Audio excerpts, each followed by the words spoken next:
Hello guys, നമ്മൾ ഉണ്ടാക്കാൻ പോകുന്നത് ഒരു സ്പെഷ്യൽ വിഭവമാണ്. നമ്മൾ ആദ്യമായിട്ടാണ് ട്രൈ ചെയ്യുന്നത്. എനിക്കറിയാവുന്ന രീതിയിൽ ഉണ്ടാക്കുകയാണ്. അതുപോലെ തന്നെ ഇതിൻ്റെ പേരാണ് മീനട. അപ്പം നമ്മളിത് നല്ല അയില മീനും മത്തിയും കൂടെ ഫ്രൈ ചെയ്ത് മാറ്റി വെച്ചിട്ടുണ്ട്. അതും ഫ്രൈ ചെയ്ത് മാറ്റി വെച്ചതിന് ശേഷം അതേ പാനിൽ കുറച്ച് ഓയിലിട്ട് അതിലോട്ട് നമ്മൾ ഉള്ളി, തക്കാളി, ഇഞ്ചി, വെളുത്തുള്ളി, പച്ചമുളക്, കറിവേപ്പില ഇത്രയും സാധനങ്ങൾ മാത്രം ഇട്ടിട്ട് നമ്മൾ നന്നായിട്ട് വഴറ്റി കൊടുക്കും. നന്നായിട്ടെന്ന് വെച്ചാൽ നല്ലപോലെ ഇളക്കി യോജിപ്പിച്ച് കുറച്ചൊന്ന് കഴിയുമ്പോൾ നമ്മൾ ഉപ്പൊക്കെ ഇട്ട് കൊടുക്കും. അത് കഴിഞ്ഞിട്ട് നേരെ ഇപ്പുറത്ത് അമ്മയുണ്ട് നമുക്ക് അട ഉണ്ടാക്കാൻ വേണ്ടി ഇലയൊക്കെ കൊണ്ടുവന്ന് അതിലോട്ട് അട പരത്തി വെച്ചിരിക്കുകയാണ് കേട്ടോ. അപ്പം അടയ്ക്ക് വേണ്ടിയിട്ട് അരിപ്പൊടിയാണ് എടുത്തിരിക്കുന്നത്. അത് നന്നായിട്ട് ഇതുപോലെ പ്രസ് ചെയ്ത് കൊടുക്കുകയാണ് ചെയ്യുന്നത്. നമ്മുടെ വാഴേൻ്റെ ഇല കേട്ടോ. അപ്പോൾ അതിവിടെ അമ്മ ഗംഭീരമായിട്ട് ചെയ്തുകൊണ്ടിരിക്കുന്നുണ്ട്. എനിക്ക് ഇതിൻ്റെ മസാല കൂട്ട് റെഡിയാക്കുന്ന പണി മാത്രമേ ഉള്ളൂ. അപ്പോൾ നമ്മൾ രണ്ടുപേരും ചെയ്യുമ്പോൾ പെട്ടെന്ന് കഴിയല്ലോ.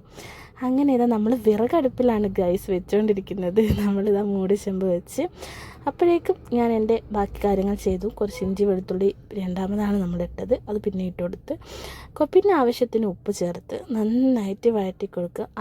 അതേ ടൈം ഞാൻ മീനിൻ്റെ ഒക്കെ മുള്ളൊക്കെ പോക്കി വയ്ക്കുന്നുണ്ട്. നമ്മൾ ആ മുള്ളൊക്കെ മാറ്റി ക്ലീൻ ചെയ്തിങ്ങനെ പൊടി പോലെ ആക്കി വെക്കുന്നുണ്ട്.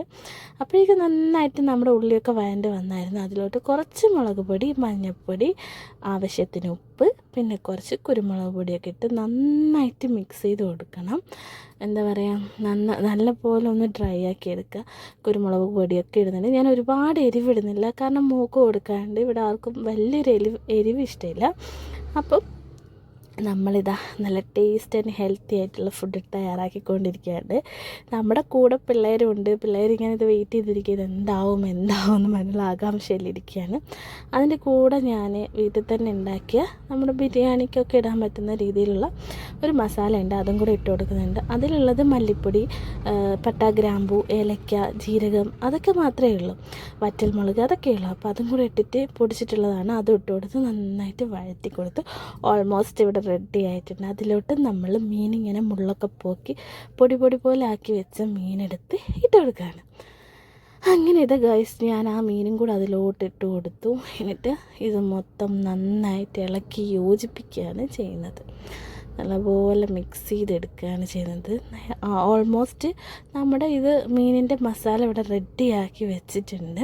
ഇനി ഇത് നമ്മുടെ ആ അമ്മ പരത്തി അതിലോട്ട് മിക്സ് ചെയ്ത് നമ്മൾ വേവിച്ചെടുക്കുകയാണ് ഇനി വേണ്ടത്. അപ്പോൾ നിങ്ങൾക്ക് ഞാൻ സ്ലോ ആയിട്ട് തന്നെ കാര്യങ്ങളൊക്കെ കാണിച്ചു തരാം. എനിക്ക് എന്തായാലും ഇതിങ്ങനെ ഉണ്ടാക്കുമ്പോൾ ഇതിൽ നിന്നൊരു നല്ല സ്മെല്ല് വരും, നല്ല മീൻ ബിരിയാണിയുടെ സ്മെല്ല്. അതെനിക്ക് ഒരുപാട് ഇഷ്ടമായി. പിന്നെ ഇതിലോട്ട് നമ്മളിതാ ഫില്ല് ചെയ്ത് കൊടുക്കുകയാണ് ചെയ്യുന്നത്. നമ്മുടെ മീനും ഇതൊക്കെ ഫില്ല് ചെയ്ത് ഇതുപോലെ ഇങ്ങനെ മടക്കി വെക്കും. എന്നിട്ട് നമ്മൾ മൂടിച്ചെമ്പിൽ വെച്ചതിന് ശേഷം കുറച്ച് കഴിഞ്ഞപ്പോൾ ഇതാ വൺ സൈഡ് നല്ല അടിപൊളിയായിട്ട് വെന്ത് വന്നിട്ടുണ്ട്. പിന്നെ നമ്മളതെടുത്ത് പിന്നെ പറയണ്ടല്ലോ, നമ്മളതെടുത്ത് നേരെ പാത്രത്തിലോട്ട് മാറ്റി. ഇത് ഫൈനൽ നമ്മുടെ അടയുടെ കോലാണ്. Okay, by. ഇത്രയേ ഉള്ളൂ. ചാനൽ ഇഷ്ടപ്പെട്ടാൽ സബ്സ്ക്രൈബ് ചെയ്യുക, സപ്പോർട്ട് ചെയ്യുക.